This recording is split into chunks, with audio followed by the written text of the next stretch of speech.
There is a new group calling themselves the Secular Democrats of America, and they have sent a letter to Biden's team.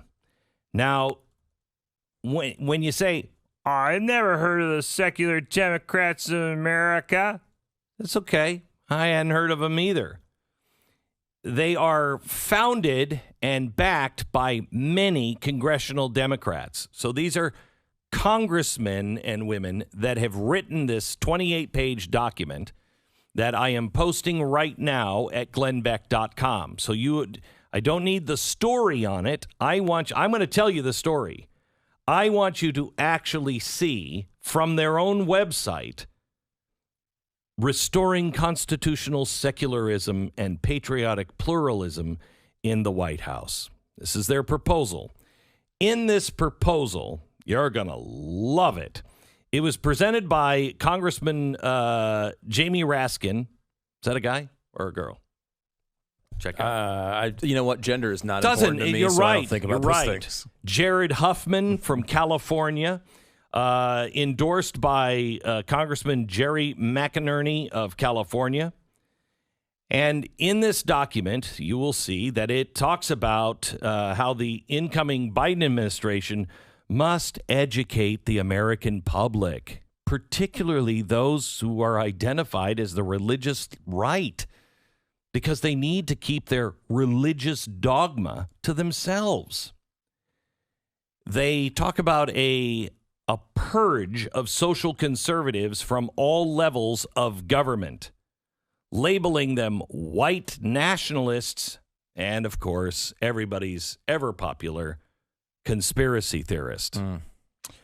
The document states, and I'm going to quote, "The constant entanglement of religion and government promoted by the religious right and intensified by the Trump administration sweeps far beyond hot-button culture war issues like abortion and contraception. It permeates every aspect of government policy, healthcare, public and private education, foreign policy, tax policy, environmental policy, military policy, and more, all of which are going to be addressed in this document." Oh, that's fantastic. Now, it also has a whole part of this document, a whole section celebrating the response of COVID-19 and climate change. And you know, it's weird if you've done any homework on the Great Reset. It's like using the same language. It's great. It is great because it's calling, really for a new global economic and social order, which is great. It's a scientific authoritarian kind of government run by unelected technocrats, which is Woodrow Wilson's dream. And how much do I love Woodrow Wilson?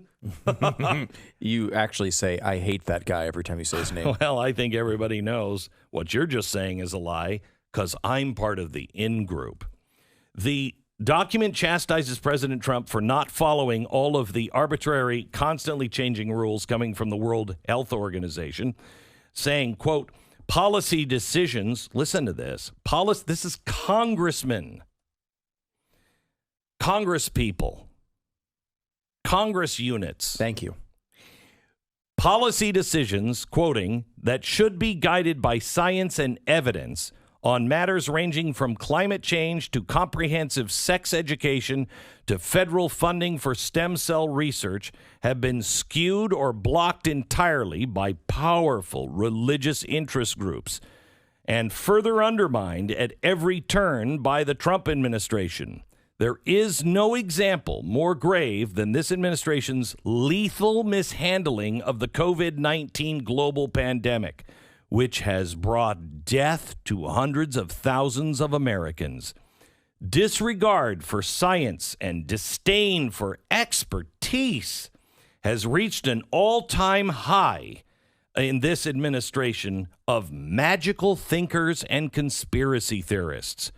But these policy distortions did not begin with the Trump administration and will not end without deliberate action to restore rationalist, scientific, and pragmatic policy methods and judgment. We believe now that the time is right now, and it is right to make the case for reviving a Jeffersonian approach to governance that favors reason and science. And here's a word you don't hear very often, evidence. And disentangle government policy from the influence of sectarian religious interests that have become dangerously entrenched at all levels of government. Ooh, we got to get them out of there. We have got to get them out of there. Maybe we can. Everybody loves camp. Maybe we can send them to a camp. The paper states, still quoting, "We urge you not to underestimate the institutional strength of what we refer to as interchangeability," I think it is, in this document, and it is the Christian nationalist movement or the religious right. God. That's an interesting combo of things. The religious right being an organization that, the moral majority and hey, we should not, commit sins and things of that nature. And then Christian nationalists is, that would be Father Coughlin, which was a social justice organization. Hardcore Republican activist, right?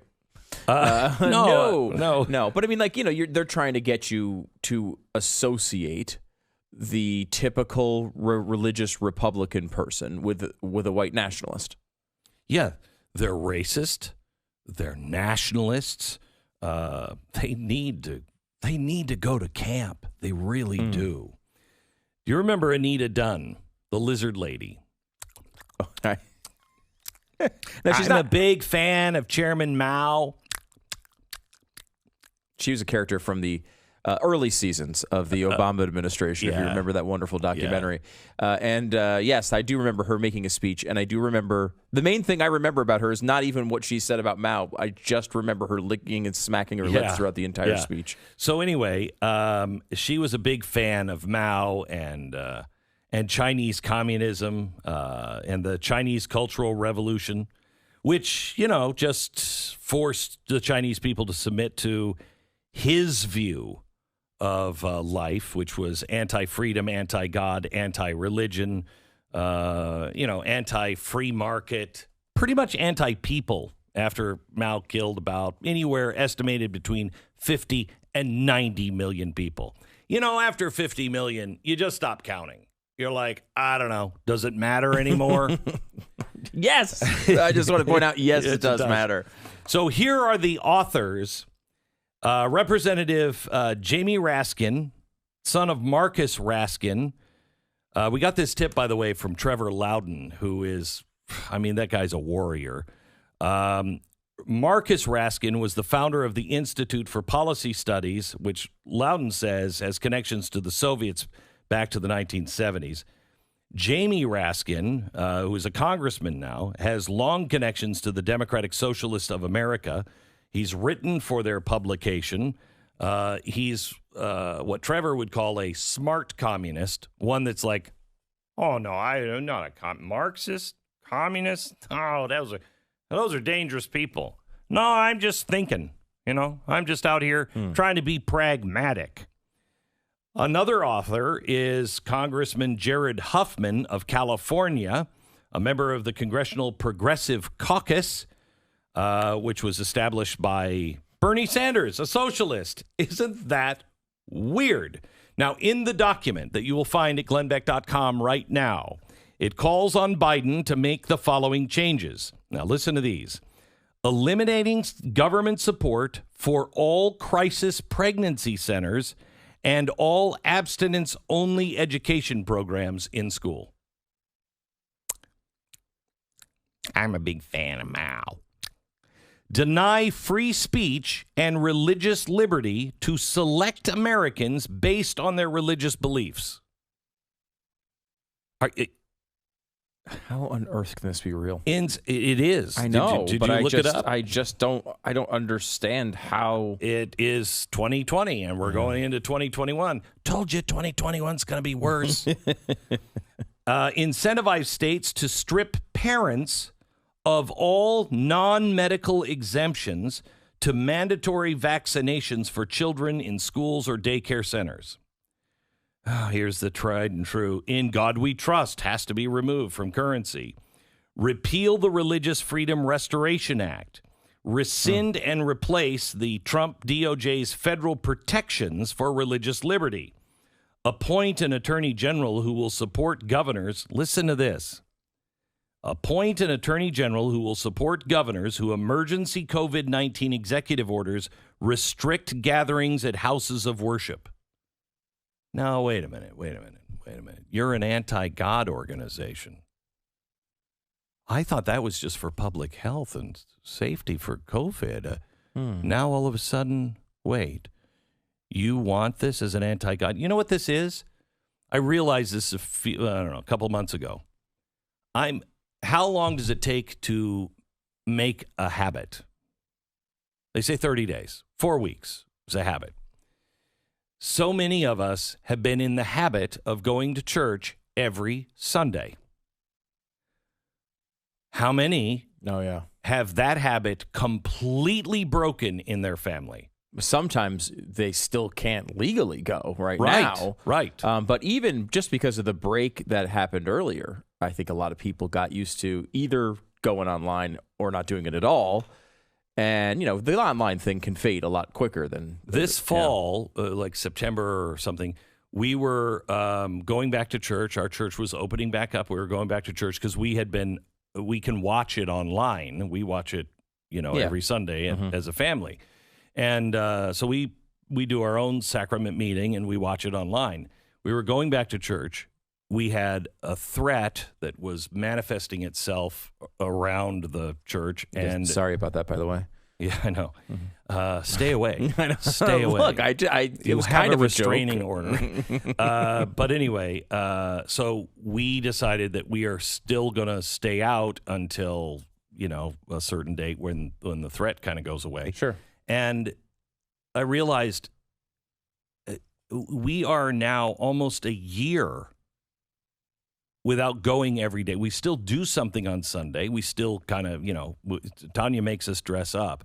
So we still get dressed for Sunday, service, but it's in the living room. I don't want to go back. I'm digging that. Yeah, it's kind of nice. It's really nice. But it's breaking our habit of doing something. Part of going to church, at least for me, is doing something I don't want to do.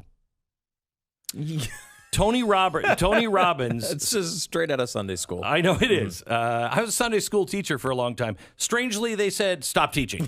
But Tony Robbins told me, he said, I have a dip pool that's like, I don't know, he's so tall. It's probably like 18 feet deep and just about 3 feet by 3 feet, something like that. He keeps it at 57 degrees, I think. He said, every day I get up, I walk outside, I jump into the dip pool, get out, and I start my day. And I went, well, didn't think I was going to put that on my list of things I'm never going to do. That sounds terrible. Yeah. And he said, no, it's awful. It's awful. He said, but I tell my brain, or I tell my body, I'm in charge of you. I control you. You don't control me. And he said, it's just this mindset. And for me, I do not want to get up on a Sunday morning and go to church. I don't. But I do it because I tell my body and my mind, you are a servant of the Lord. Do what he asks you to do. Yeah. And it's important. How many of us are out of that habit? And once you break that habit, if you're somebody who is just like, I just go because it's tradition, are you still going? Are you going to go back? This is why they are shutting our churches down. They are doing it to intentionally destroy the church. And I think this is evidence. We could say that, but I believe this is evidence. Their goal is to destroy the church.